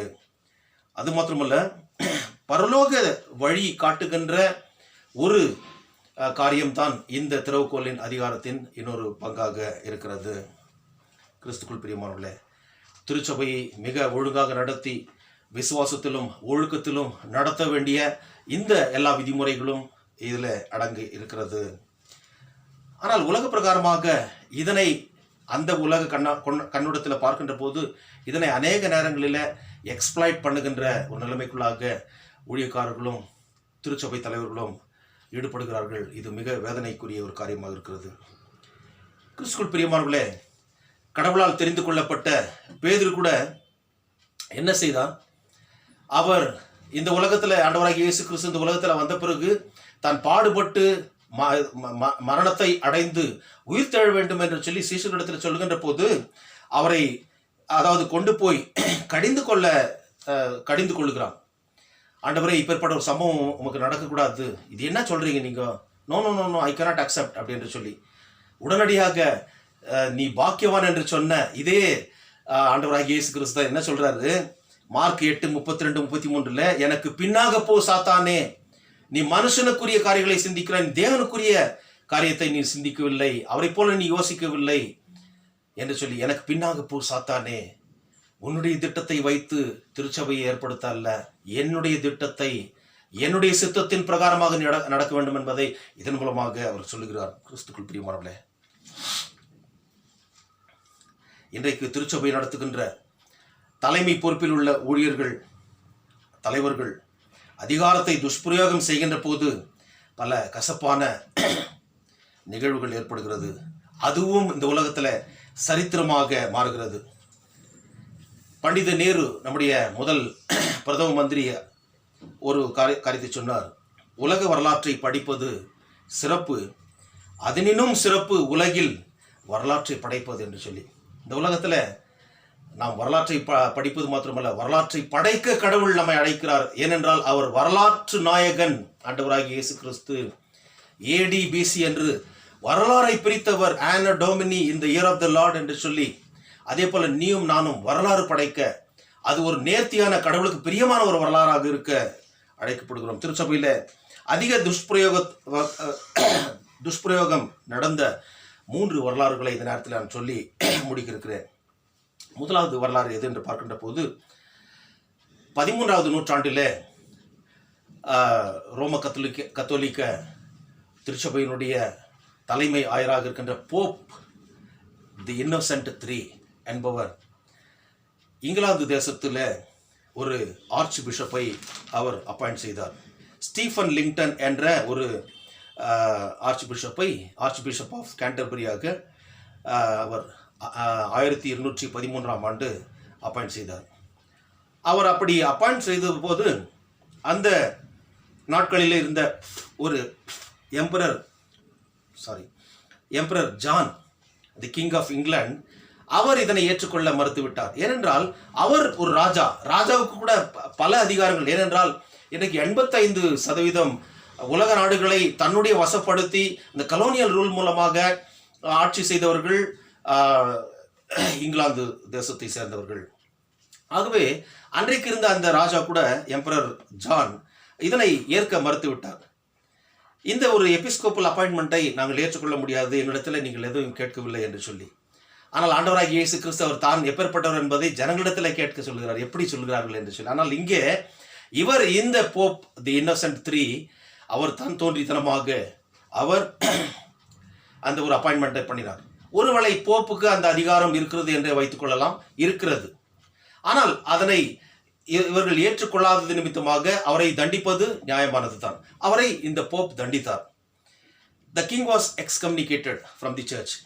அது மாத்திரமல்ல, இந்த மொனார்க், இந்த ராஜா, அதாவது இங்கிலாந்தில் உள்ள அந்த சக்கரவர்த்திகள் இந்த அப்பாயின்மெண்ட், ஆர்ச்சி பிஷப்பை அப்பாயின்மெண்ட் பண்ண, அது காலாகாலமாக இருந்து வந்த அந்த பழக்கத்தை அவர்கள் கைவிட வேண்டும் என்று சொல்லி போப் நிர்பந்தித்தார். ஏனென்றால் ஆங்கிலோ சாக்சன் என்ற காலத்திலிருந்தே இந்த ஒரு அப்பாயின்மெண்ட் பண்ணுகின்ற ஒரு காரியங்கள் இருக்கிறது. ஆனாலும் கூட இந்த பவர் பாலிட்டிக்ஸ் மூலமாக அவர்கள் அந்த அப்பாயின்மெண்ட் செய்வதை அவர் தடுத்தார். அது மாத்திரமல்ல, கிறிஸ்துக்குள் பிரியமானவர்களே, இவரை எக்ஸ்கம்யூனிகேட் பண்ணது மாத்திரமல்ல, எக்ஸ்கம்யூனிகேட் பண்ணார் என்றால் அவரை மாத்திரம் பண்ணி அவரை தண்டித்து அவர் மனம் திருகின்ற போது ஏற்றுக்கொள்வது அது நியாயமானது, ஓகே. ஆனால் என்ன செய்தார் என்றால், அவர் நிமித்தமாக இங்கிலாந்தில் உள்ள 5, எல்லா மக்களும் 5 வருடம் அவர்கள் திருச்சபைக்கு போகக்கூடாது என்று சொல்லி ஒரு சட்டத்தை போட்டார். 5 வருடம். யாருமே சர்ச்சுக்கு போக முடியாது, பாட முடியாது, ஆண்டவரை துதிக்க முடியாது, ராபோஜனத்தை பங்கு பெற முடியாது. அவ்வளோ வேதனையாக இருந்திருக்கும். கொஞ்சம் யோசிச்சு பாருங்க. இன்றைக்கு இந்த கொரோனா வைரஸ்னால் பாதிக்கப்பட்டு திருச்சபைகள் இன்றைக்கு லாக்டவுன் ஆன சூழ்நிலை நாம் எவ்வளோ வேதனையை எடுக்கிறோம். 5 வருடம் என்றால் கொஞ்சம் யோசித்து பாருங்க. இது துஷ்பிரயோகம். அவர் கொடுக்கப்பட்ட அந்த பொறுப்பை அவர் மீறி செய்த ஒரு செயல் என்பதை உணர்ந்து கொள்ள முடியும். கிறிஸ்துவுக்குள் பிரியமானவர்களே, ஜனங்கள் கண்ணீரும் கம்பளையுமாக கொந்தளித்து எழுந்தார்கள். இந்த காரியம் 13ஆம் நூற்றாண்டிலிருந்து 14ஆம் நூற்றாண்டு வரைக்கும் அப்படியே பரவி அப்படியே கடைசியில் இந்த 16வது நூற்றாண்டு வரைக்குமாய் வந்தது. கிறிஸ்துவுக்குள் பிரியமானவர்களே, இதெல்லாம் 11ஆம் நூற்றாண்டிலிருந்து ஆரம்பிக்கப்பட்ட இந்த காரியங்கள் கடைசியில் மார்ட்டின் லூத்தர் எழும்பி அதாவது ஒரு பெரிய சீர்திருத்தத்தை ஏற்படுத்த இது ஒரு காரணமாக அமைந்தது. இது மாத்திரமல்ல, 16ஆம் நூற்றாண்டில் பார்க்கின்ற போது இந்த அடிமைத்தனத்தின் வாழ்க்கையை அனுபவித்துக் கொண்டிருந்த இங்கிலாந்து மக்கள் ஒரு பக்கம் இருக்க, இன்னொரு பக்கம் ஜெர்மனியில் போப் லியோ 10 என்பவர் அவர் போப்பாக இருக்கின்ற போது நடந்த இன்னொரு காரியம் என்னென்றால், அதாவது அவருடைய உபதேசம் வேதத்திற்கு விரோதமாக purgatory as a place of penance என்று சொல்லி, அதாவது உத்தரிக்கும் ஸ்தலத்தில் காத்து கொண்டிருக்கின்ற மக்கள் அடுத்த கட்டத்திற்கு செல்ல வேண்டும் என்றால் அவர்கள் பாவ மன்னிப்பை, அதாவது காசு கொடுத்து பெற வேண்டும், அப்பொழுது தான் அதிலிருந்து அவர்கள் விடுபட முடியும் என்று சொல்லி ஒரு தவறான ஒரு உபதேசத்தை சொன்னார்கள். இது லுத்தருக்கு பிடிக்கவில்லை. கிறிஸ்துக்குள் பிரியமானவர்களே, அந்த உத்தரிக்கும் ஸ்தலம், அங்கிருந்து செல்லுகின்ற இடம், பரலோகம், எந்த இடத்திற்கு போக வேண்டும் என்றாலும் பாவ மன்னிப்பு அது பணத்தினால் அல்ல. அவர்கள் சொன்ன ஒரு காரியம் அது, அதாவது உயிரோடு இருக்கிறவர்களும் சரி செத்து போனவர்களுக்கும் சேர்த்து அவர்கள் வித்தார்கள். அந்த பணம் அந்த உண்டியில விழுகின்ற போது, அந்த சத்தத்தை கேட்கின்ற போது அவர்கள் போய்விடுவார்கள் என்று சொல்லி. எவ்வளவு மோசமான ஒரு ஏமாற்று வேலை. இதனை தட்டி கேட்டு அன்றைக்கு மார்ட்டின் லூத்தர் எழுந்தார். கிறிஸ்துக்குள் பிரியமானவர்களே, துஷ்பிரயோகம் செய்கின்ற போது மக்கள் கண்டிப்பாக கேட்பார்கள். அவர்கள் சும்மா இருக்கிறார்கள் என்று நாம் யாரும் நினைக்கக்கூடாது. நடக்கின்ற காரியம் என்ன? அந்த பாவ மன்னிப்பு ஒரு அமோகமாக, ஒரு அமர்க்களமாக நடைபெற்று கொண்டிருக்குது. ஆனால் அதனை எதிர்த்தார். அவர் சொன்ன ஒரு காரியம், பாவ மன்னிப்பு பணத்தினால் அல்ல, பொன்னினாலும் வெள்ளினாலும் அல்ல, விலையேறப்பட்ட மாசற்ற குற்றமில்லாமல் பட்ட இரத்தத்தினாலே, ஆண்டவராகிய இயேசு கிறிஸ்துவினுடைய இரத்தத்தினாலே நாம் இந்த ஒரு பாக்கியத்தை பெற்றிருக்கிறோம் என்று சொல்லி 1 பேதுரு 1:19 நாம் பார்க்கிறோம். உங்கள் முன்னோர்களால் பாரம்பரியமாய் நீங்கள் அனுசரித்து வந்த வீணான நடத்தையிலிருந்து அழிவுள்ள வஸ்துக்களாகி வெள்ளினாலும் பொன்னினாலும் மீட்கப்படாமல் குற்றமில்லாத மாசற்ற ஆட்டுக்குட்டி ஆகிய கிறிஸ்துவின் விலையேறப்பட்ட இரத்தத்தினாலே மீட்கப்பட்டீர்கள் என்று அறிந்திருக்கிறீர்களே. ஆகவே நாம் மீட்கப்பட்டது ஆண்டவருடைய இரத்தத்தினாலே. அதனை நாம் மறக்க முடியாது. இந்த அநீதியை தட்டி கேட்டு நீதியை நிலைநாட்ட லுத்தரை எழுப்பினார். இதன் மூலமாக ரெஃபர்மேஷன் வந்தது. தனக்கு வானளாவிய ஒரு அதிகாரம் இருக்கிறது என்று சொல்லி அதிகார துஷ்பிரயோகத்தை ஒரு சாதாரண மனுஷன், ஒரு சாதாரண ஊழியக்காரர் தட்டி கேட்டார். கிறிஸ்துக்குள் பிரியமானவர்களே, நிர்வாகம் என்பது நம்முடைய அதிகாரத்தை மற்றவர்கள் மேல் திணித்து அவர்களை வேதனைப்படுத்துவது அல்ல. அவர்களின் உணர்வை ஏற்றுக்கொண்டு அவர்களின் திறமையையும் சாதனையையும் வெளிக்கொண்டு வரும் ஒரு உத்தி தான் மேனேஜ்மெண்ட், நிர்வாகம் என்று சொல்லி. இன்றைக்கு நிர்வாகம் எப்படி இருக்கிற திருச்சபையில்? மனம் போன போக்கிலே அவர்களுக்கு யார் பிடிக்குமோ, யார் அவர்களுக்கு சாதகமாக செயல்படுகிறார்களோ அவர்களை வைத்துக்கொண்டு இன்றைக்கு திருச்சபைகள், ஆகவே இன்றைக்கு பல திருச்சபைகள் சரியானபடி அந்த லீடர்ஷிப் குவாலிட்டி இல்லாத தலைவர்களாலே இன்றைக்கு சிதைக்கப்பட்டிருக்கிறது, சின்ன பின்னமாக்கப்பட்டிருக்கிறது, பிரிக்கப்பட்டிருக்கிறது. விசுவாசிகள் ஆவிக்குரிய மன்னா சரியாக கிடைக்காதபடினாலே அங்கும் இங்கும் ஓட வேண்டிய ஒரு நிலைமை ஏற்பட்டிருக்கிறது. யார் காரணம்? சற்று யோசித்து பார்ப்போம். கிறிஸ்துக்குள் பிரியமானவர்களே, இன்றைக்கு வாசிக்க கேட்ட நிருபத்தில் பார்க்கின்ற போது ரோமர் 11:33 12-8 வரை பார்க்கின்ற போது மேசியாவை குறித்து நாம் அதிகமாக தெரிந்து கொள்ள முடியாது. அங்கே பார்க்கிறோம் 33ஆம் வசனத்தில், இந்த மேசியாவின் ஐஸ்வர்யம், ஞானம், அறிவு என்பவர்களின் ஆழம் அளவிட முடியாது. சும்மா சாதாரணமாக மேசியா எப்பேற்பட்டவர் என்பதை தெரிந்து கொள்ள முடியாது. ஆனால் நாம் அவருக்கு ஏற்ற ஒரு சாட்சிகளாக அவருடைய ஞானம், அவருடைய நன்மை, அவருடைய பரிபூர்ண அதாவது சித்தம் என்ன என்பதை தெரிந்து கொள்கின்ற போது நம்மை ஒப்பு கொடுத்து அவருக்கு ஏற்ற ஒரு சாட்சியாக நாம் வாழ்கின்ற போது அதுதான் புத்தி உள்ள ஒரு ஆராதனை என்று சொல்லி இங்கே நாம் பார்க்கிறோம். கிறிஸ்துக்குள் பிரியமானவர்களே, 12ஆம் அதிகாரம் 1ஆம் வசனத்தில் பாருங்க. அப்படி இருக்க சகோதரர், நீங்கள் உங்கள் அவயவங்களை, உங்கள் சரீரங்களை பரிசுத்தமும் தேவனுக்கு பிரியமான ஜீவ பலியாக ஒப்புக் கொடுக்க வேண்டும் என்று தேவனுடைய இரக்கங்களை முன்னிட்டு உங்களை வேண்டிக் கொள்கிறேன். இதுவே நீங்கள் செய்யத்தக்க புத்தி உள்ள ஆராதனை. இன்றைக்கு நம்முடைய திருச்சபைகளில் நம்மை ஒப்பு கொடுத்து கடவுளுக்கு ஏற்ற சாட்சிகளாக நாம் அவரை ஆராதித்து கொண்டிருக்கிறோமா? அல்லது இந்த பிரபஞ்சத்துக்கு ஒத்த வேஷம் தரித்து கொண்டு கடவுளுடைய நன்மையும் அவருடைய பிரியமும் பரிபூர்ணமான சித்தம் இன்னது என்பதை அறியாமல், பகுத்தறியாமல், காமன் சென்ஸ் யூஸ் பண்ணி அதை நம்ம செய்யாமல், அவரிடத்துல ஜெபித்து கேட்காமல், அவருடைய சித்தத்தை செய்யாமல் மனம் போன போக்கில நம்முடைய இஷ்டப்படி செய்து கொண்டிருக்கிறோமா? சற்று நாம் யோசித்து பார்க்க வேண்டும். இன்றைக்கு வாசி கேட்ட பழைய ஏற்பாட்டில் ஏசாயா 51:1-6 வரைக்குமே பார்க்கின்ற போது எல்லாரும் எனக்கு செவி கொடுங்கள் என்று சொல்லுகிறார். ஆண்டவரை ஏற்றுக்கொண்டு அவரை தொழுது கொண்டிருக்கிற மக்களும், அவரை அறியாமல் வாழ்ந்து கொண்டிருக்கிற எல்லா மக்களும் அவருக்கு செவி கொடுக்க வேண்டும் என்று சொல்லி, என் நீதி இரட்சிப்பு வெளிப்படும், என் புயங்கள் ஜனங்களை நியாயம் தீர்க்கும். ஆம், ஆண்டவராகிய இயேசு கிறிஸ்து அதிசீக்கிரத்தில் அவர் வர இருக்கிறார். நீதிபதியாக, நியாயம் தீர்க்க நியாயாதிபதியாக வர இருக்கிறார். ஆகவே திருச்சபையே, நம்முடைய கடமை என்ன? நாம் செய்ய வேண்டிய பொறுப்பு என்ன? ரோமர் 12:1 பார்க்கிறோம். கிறிஸ்துக்குள் பிரியமானவர்களே, நம்முடைய சரீரங்களை ஜீவ பலியாக ஆண்டவருக்கு நாம் ஒப்பு கொடுத்து இந்த உலகத்தில் அவருடைய சித்தத்தை உணர்ந்தவர்களாக, we need to live a transformed life in Jesus Christ. அவருக்குள்ளாக பூரணமாக்கப்பட்டவர்களாக மறுரூபப்படுகின்ற ஒரு வாழ்க்கை நம்மிலே காணப்பட வேண்டும். இன்றைக்கு திருச்சபையின் பிரதான ஆயராக இருக்கின்ற ஆண்டவராகிய இயேசு கிறிஸ்து 1 பேதுரு 5ஆம் அதிகாரத்தில் நாம் பார்க்கின்ற போது பிரதான ஆயராக அவர் இருக்கிறார். அந்த ஆயர் ஊழியக்காரர்களாகிய உன்னிடத்திலும் என்னிடத்திலும் திருச்சபையை மேய்க்க எதிர்பார்க்கின்ற காரியம் என்ன? இருமாப்பா ஆளாமல் அவர்களை அன்போடு கரிசனத்தோடு, அதாவது இழிவான ஆதாயத்தை இச்சியாமல் கடவுளுக்கு ஏற்ற ஒரு சாட்சியாக ஊழியத்தை செய்யும்படியாக அழைக்கிறார்.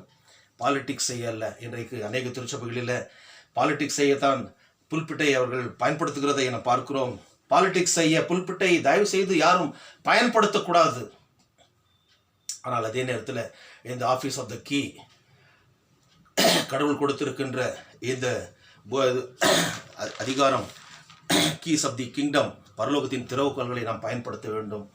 அதாவது திருச்சபையினுடைய நல்வாழ்வுக்காக, அதனுடைய ஒழுக்கத்திற்காக, அதனுடைய நல்வழிபாட்டுக்காக இதனை நாம் பயன்படுத்த வேண்டும். ஆனால் பாலிடிக்ஸ் செய்ய புல்பிட்டை நாம் பயன்படுத்தக்கூடாது. எதற்காக நாம் பயன்படுத்த வேண்டும் என்று பார்க்கின்ற போது, use the pulpit to pull people out of the bit.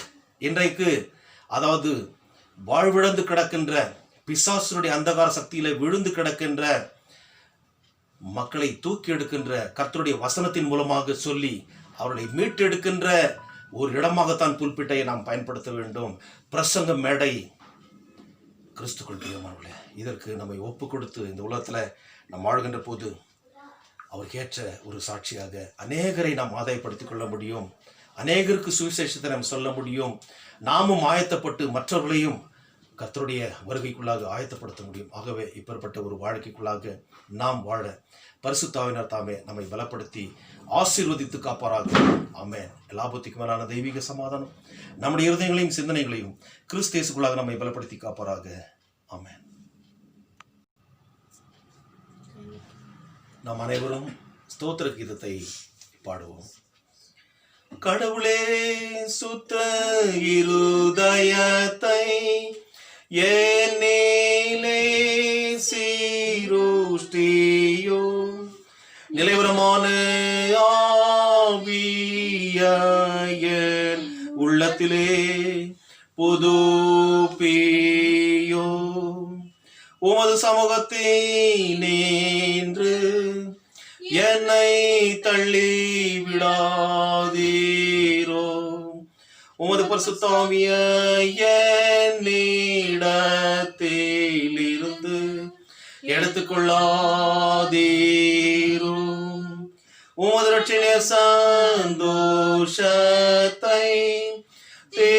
திரும்பவும் எனக்கு தாரும், உற்சாகமான ஆவி என்னை தாங்கும்படி செய்யும்.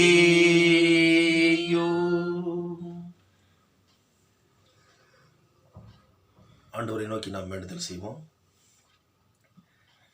சர்வ வல்லமையும் மிகுந்த இரக்கமுள்ள கடவுளே, ஆண்டவராகிய இயேசு கிறிஸ்துவின் பிதாவே, தேவரீர் அருளி செய்த பற்பல கிருபைகளுக்காகவும் அன்புள்ள தயவுக்காகவும் விசேஷமாக உம்முடைய நேசகுமாரனை தந்த ஈவுக்காகவும் உம்முடைய சித்தத்தின் வெளிப்படுத்துதலுக்காகவும் உமக்கு நன்றி செலுத்துகிறோம்.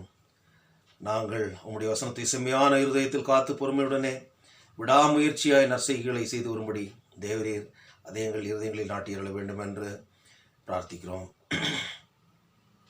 நாங்கள் உம்முடைய வசனத்தின் மெய்யான உபதேசத்தில் உறுதியாய் நிலைத்திருக்கவும், உம்மை பற்றும் விசுவாசம் எங்களுக்குள் பலம் கொள்ளவும், எல்லா மனுஷர் மீதும் அன்பு அதிகரிக்கவும், உம்முடைய ராஜ்யம் எங்கும் பரவவும், தேவரீர் பொதுவான உம்முடைய திருச்சபையும் அதன் எல்லா குருமாரையும் ஊழியர்களையும் ஆண்டு நடத்த வேண்டும் என்று வேண்டிக் கொள்கிறோம். உம்முடைய அறுப்புக்காக வேலையாட்களை அனுப்பி ஒப்புரவாகுதலின் வார்த்தை சகல ஜனங்களுக்கும் பிரசங்கிப்பட்டு வரவும், நற்செய்தி உலகமெங்கும் பரவவும் தேவரீர் அனுப்பினர்களை காப்பாற்றியறலும்.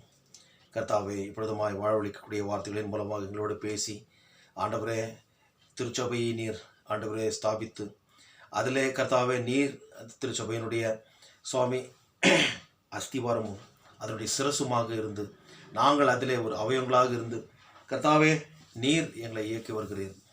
இந்த பூலோகத்துக்குரிய ராஜ்யத்தை நீர் ஸ்தாபிக்க வரவில்லை, மாறாக சுவாமி இங்கே உம்முடைய சபையை ஆண்டவரே நீர் ஏற்படுத்தினீர்.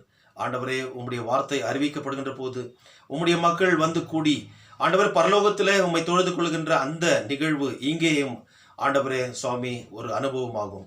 கர்த்தாவே, அந்த ஒரு அனுபவத்துக்குள்ளாக நீர் நடத்த இந்த உலகத்தில் வந்து ஆண்டவரே உம்முடைய தாசனாகிய அப்போஸ்தலனாகிய பேதுருவை நீர் தெரிந்து கொண்டதற்காக ஆண்டவரே ஒரு சிறிய கல்லை ஆண்டவரே நீர் வைத்து ஆண்டவர் பெரிய பாறையாகிய உம்மேல் ஆண்டவரே இந்த திருச்சபை கட்டப்பட்டிருக்கின்ற போது பாதாளத்தின் வாசல்கள் எந்த ஒரு நாளிலும் அதனை மேற்கொள்ள முடியாது.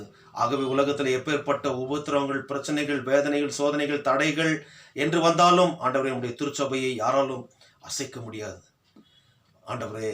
ஏனென்றால் இது ஆண்டவரே உம்முடைய அஸ்திபாரம், இதனுடைய சிரசாக நீர் இருக்கிறீர். கர்த்தாவே, உபத்திரவங்களின் வழியாக அநேக பாடங்களை நாங்கள் கற்றுக்கொள்கிறோம். திருச்சபை வளர்ந்தது உபத்திரத்தின் வழியாகவே என்பதை நாங்கள் கற்றுக்கொண்டிருக்கிறோம். சுவாமி உமக்கு ஸ்தோத்திரம். நீர் கூட நாங்கள் வாழ ஆண்டவரே இந்த உபத்திரத்தின் ஊடாக நீர் கடந்து சென்றீர். ஆண்டவரே, பாடுகளை ஏற்றுக்கொண்டீர், துக்கம் நிறைந்தவராய் இருந்தீர். எங்களுக்காக வாக்கு கடங்காத பெருமூச்சுகளின் சத்தோடு நீர் ஜெபித்துக் கொண்டிருக்கின்ற தேவனாக இருக்கிற உமக்கு ஸ்தோத்திரம். இந்த நாளிலுமாய் எங்களுடைய திருச்சபை விசுவாசத்துடன் திருச்சபையினுடைய விசுவாசிகள் ஒவ்வொருவருக்காக ஜெபிக்கிறோம். கர்த்தாவினுடைய திருச்சபையுடைய முகாம சங்கத்தையும் ஆண்டவரே மாதர்களையும் வாலிபர்களையும் ஆண்டவரே சுவாமி சிறு ஞாயிறு பள்ளி பிள்ளைகளையும் ஆசிரியர்களையும் சுவாமி நீர் ஆசீர்வதிப்படியாக ஜெபிக்கிறோம்.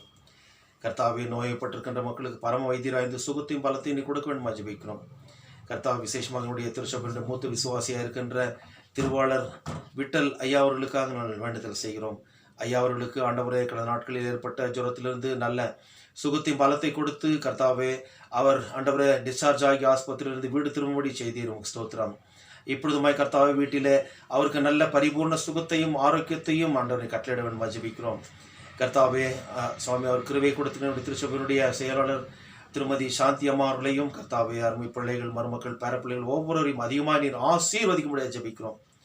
கர்த்தாவே, நீர் வேலையடைத்து நீர் பாதுகாத்துக் கொள்ளும். அதே போல ஆண்டவரே என்னுடைய திருச்சபையினுடைய வைஸ் பிரசிடென்ட்டாக இருக்கின்ற திருவாளர் எட்வர்ட் ஐயா அவர்களுடைய உறவினராக இருக்கின்ற திருவாளர் சாலமன் ஐயா அவர்களுக்காக ஆண்டவரே ஆம்பூரை சேர்ந்த சாலமன் ஐயா அவர்கள், அவருடைய மகள் ஃபிலோமினா அவர்களுக்காக, அவருடைய கணவர், பிள்ளைகள் இவர்கள் அனைவரும் சுவாமி கர்த்தாவே துபாய் நாட்டிலே அவர்கள் வாசம் செய்து கொண்டிருக்கின்ற போது அந்த அருமை மக்களை அதிகமாக நீர் ஆசீர்வதித்து அவருடைய எல்லா தேவைகளையும் நீர் சந்தித்து ஆண்டவரை சகல நாச மோசங்களுக்கும் சகல நோய் தொற்றுகளுக்கும் சகல ஆபத்துகளுக்கும் அவர்களை விலக்கி தப்புவித்து ஆசீர்வதித்து வழிநடத்த ஜெபிக்கிறோம். கர்த்தாவே, அதே போல என்னுடைய திருச்சபையின் மூத்த விசுவாசிகள், சிறு பிள்ளைகள் ஒவ்வொருவரையும் ஆசீர்வதியும் பலப்படுத்தும். உடைய பலத்தினால் இடைக்கட்டி நீர் பாதுகாத்துக் கொள்ள வேண்டும் ஜெபிக்கிறோம். தன்னுடைய பிறந்த நாளை இந்த வாரத்தில் கொண்டாடுகின்ற மக்களுக்காகவும் திருமண நாளை ஆசிரிக்கின்ற விசேஷ நிகழ்வுகளுக்காக ஜெபிக்கிற மக்கள் ஒவ்வொருவரையும் சுவாமி அளவில்லாமல் நீர் ஆசீர்வதித்து உமக்கு ஏற்ற சாட்சிகளாக இந்த உள்ளத்தில் வாழ கிருபை செய்துள்ளோம். கர்த்தாவே, இந்த கொரோனா வைரஸ்னால பாதிக்கப்பட்டு தன்னுடைய அருமையான மக்களை இழந்து போன குடும்பங்களுக்கு உலகம் தரப்படாத ஆறுதலையும் தேர்தலையும் மனசமாதானத்தை கட்டளையிடும். இந்த நோயினால் பாதிக்கப்பட்டு ஆஸ்பத்திரியில் சிகிச்சை பெற்று வருகிறவர்களுக்கு கர்த்தாவே சுகம் பெறும்படியாக அவர்களுக்கு சிகிச்சை கொடுக்கின்ற டாக்டர்கள், நர்ஸ்மார்கள், ஆண்டவரே, மருத்துவ பணியாளர்கள் ஒவ்வொருவரையும் அதிகமாக நீர் ஆசீர்வதியும். அவர்கள் உண்மையாய் ஆண்டவரே சுவாமி அவர்களை பிழைக்க வைக்க எடுக்க எல்லா விதமான உண்மையான முயற்சிகளை எடுக்க கிருபை செய்திடும். இது தெய்வீக பணி என்பதை அவர்கள் உணர்ந்து ஆண்டவரே அந்த அர்ப்பணத்தோடு நோயாளிகளை அணுகி ஆண்டவரே அவர்கள் ட்ரீட்மெண்ட் கொடுக்கவும் அவர்களை பராமரிக்கவும் கிருபை செய்திடும். இன்றைக்கு ஆண்டவரே அவர்களை கவனித்துக் கொள்கின்ற நிலைமை, கேலிக்குத்தாக போயிருக்கின்ற ஒரு நிலைமை சுவாமி, இதிலிருந்து ஆண்டவரை விடுவித்து மக்களை நீ காப்பாற்ற வேண்டுமா ஜெபிக்கிறோம். ஆண்டவரே, இந்த நோயின் பிடியினால் பாதிக்கப்பட்டு ஹோம் குவாரண்டைனாக இருக்கின்ற மக்களையும் ஆண்டவரே எந்த விதமான ஒரு சுவாமி பிரச்சனைகள், வேதனைகள், நோய்கள் ஏற்பட்ட சூழ்நிலையிலும் அதனை காசு கொடுத்து பார்த்து கொள்ள முடியாதபடி மிகுந்த வேதனையோடு தவித்து கொண்டிருக்கின்ற திக்கற்ற சூழ்நிலையில் இருக்கின்ற மக்களுக்கும் ஆண்டவரை நீர் சகாயராக இருந்து அவர்களை நீர் ஆற்றி தேற்றி பலப்படுத்தி சுகத்தை கொடுத்து வழிநடத்த ஜெபிக்கிறோம். இவைகளையும் நாங்கள் உம்மிடத்தில் கேட்க மறந்த எல்லா ஆத்தும சரியன்மைகளையும் உம்மோடும் பரிசுத்தாவியோடும் என்றைக்கு பிழைத்து ஆண்டு கொண்டிருக்கிற எங்கள் ஆண்டவர் இயேசு கிறிஸ்துவின் நிமித்தம் உம்மை வேண்டிக் கொள்கிறோம் கர்த்தாவே. ஆமேன். பரமண்டல இருக்கிற எங்கள் பிதாவே, நாமம் பரிசுத்தப்படுவதாக, ராஜ்யம் வருவதாக, உடைய சித்தம் பரமண்டலத்திலே செய்யப்படுவது போல பூமியிலும் செய்யப்படுவதாக. அன்றன்று வேண்டிய எங்கள் ஆகாரத்தின் எங்களுக்கு தாரும். எங்கள் கடனாளிகளுக்கு நாங்கள் மன்னித்திருக்கிறது போல எங்கள் பாவப்படன் பண்ணி எங்களை சோதனை உட்பட பண்ணாமல் தீமையில் எங்களை ரட்சியும். சுவாமி. ஆமேன். தொடர்ந்து ஆண்டவருடைய நாம மகிமைக்காக 340வது கீர்த்தனை நாம் பாடுவோம். என்னை ஜீவபலியாய் ஒப்புவித்தேன் ஏற்றுக்கொள்ளும் என்ற பாடலை நாம் பாடும்போது ஆண்டவருடைய ஊழியத்திற்கென்று நாம் காணிக்கை படைப்போம்.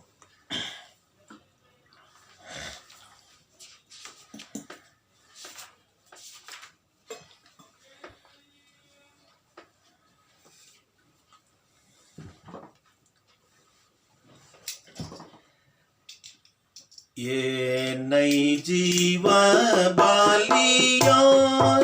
ஒப்புவித்தேன் ஏற்றுக்கொள்ளும் இயேசுவே. என்னை ஜீவபலியாய் ஒப்புவித்தேன் ஏற்றுக்கொள்ளும் இயேசுவே.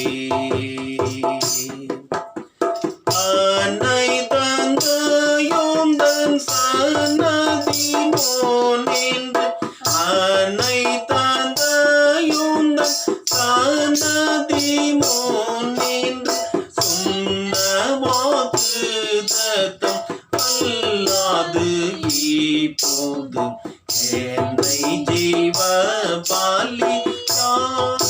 ஒப்புவித்தேன் ஏற்றுக்கொள்ளும் இயேசுவே.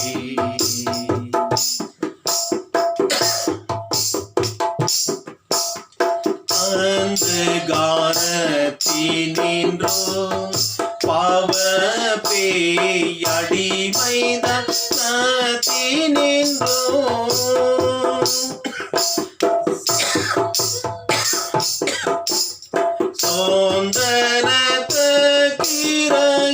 சொந்தரத்தகிரயத்தாலெனை மீட்ட சொந்தரத்தகிரயனை மீட்ட ஏந்தாயே போந்தனோ இதோ படைக்கிறேன் என்னை ஜீவபலியாய்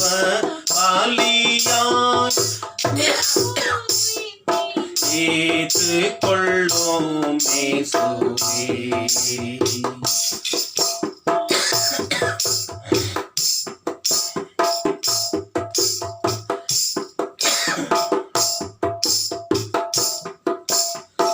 ஆத்ம சரீரமதை உமக்கு ஆதீனமாக்கி வைத்தேன்.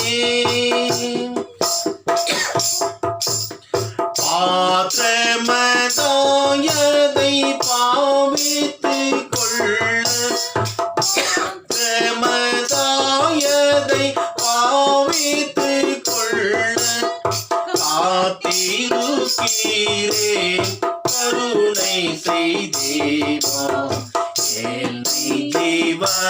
பலியாய் ஒப்புவித்தேன் ஏற்றுக்கொள்ளும் இயேசுவே.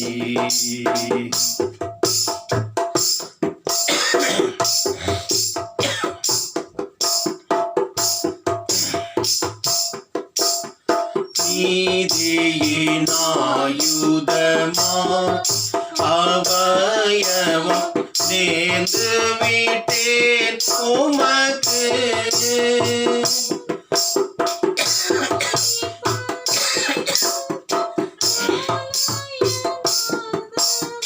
ஜோதி பரிசுத்தராலயமாகவே சொந்தமாய் தந்தேன் எந்தன் சரீரத்தை என்னை ஜீவ பலியாய் ஒப்புவித்தேன் ஏற்றுக்கொள்ளும் இயேசுவே.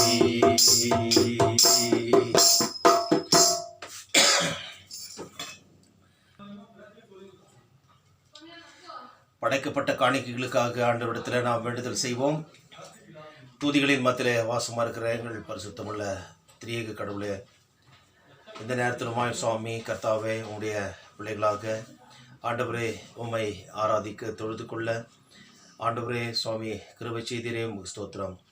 இந்த தொழுகையில் பங்கு பெற்று ஆண்டவரே தங்களுடைய இல்லங்களில் கூடி வந்திருக்கின்ற நம்முடைய பிள்ளைகள் ஒவ்வொருவரையும் காணொலியின் மூலமாக பார்த்து ஆண்டவரே உம்முடைய பரிசுத்த நாமத்தை தொழுது கொண்டு வருகின்ற பிள்ளைகள் ஒவ்வொருவரையும் சுவாமி தனித்தனியாகவும் பேர் பேராகவும் குடும்பமாக நீர் ஆசீர்வதிக்க முடியாது ஜெபிக்கிறோம்.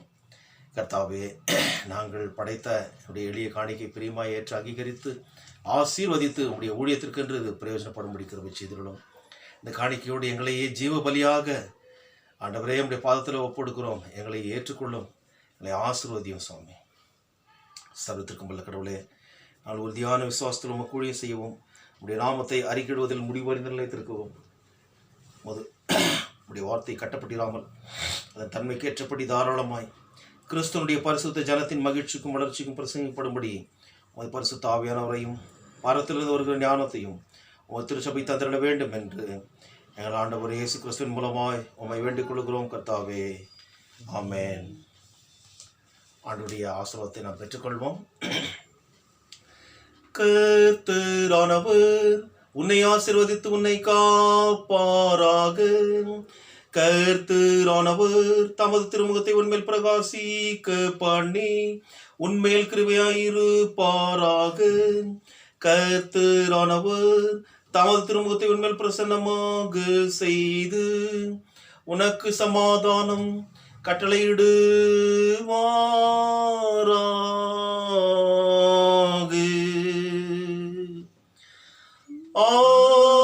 ஆமென், ஆமென்,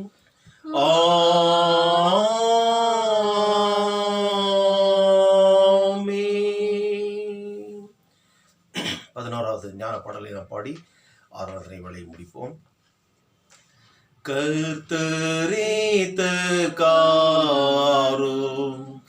ஆசீர்வாதம் தாரும் எங்கள் மேலும் முகத்தை வைத்து வீசும் ஒளியை எங்களுக்கன்று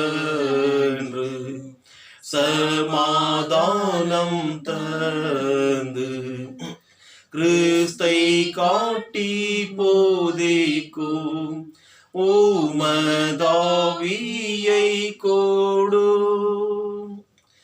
எங்கள் மீட்பரான இயேசுவின் மேலான நாமத்துக்கு மகிமை. ஆமீன். கேட்பீர் ஜெபத்தை. ஆமீன். என் ஆத்துமாவே கர்த்தரை ஸ்தோத்திரி, என் முழுமையோட பிரசனத்தை ஸ்தோத்திரி. என் ஆத்துமாவே கர்த்தரை ஸ்தோத்திரி, கர்த்தர் செய்த சகல உபகாரங்களை மறவாதே. ஆமென். கிறிஸ்துக்குள் பிரியமான விசுவாசிகளே, உங்கள் அனைவருக்கும் ஆண்டவராகிய இயேசு கிறிஸ்துவின் அற்புதமான நாமத்தினாலே ஸ்தோத்திரங்களையும் வாழ்த்துக்களையும் தெரிவித்துக் கொள்கிறேன்.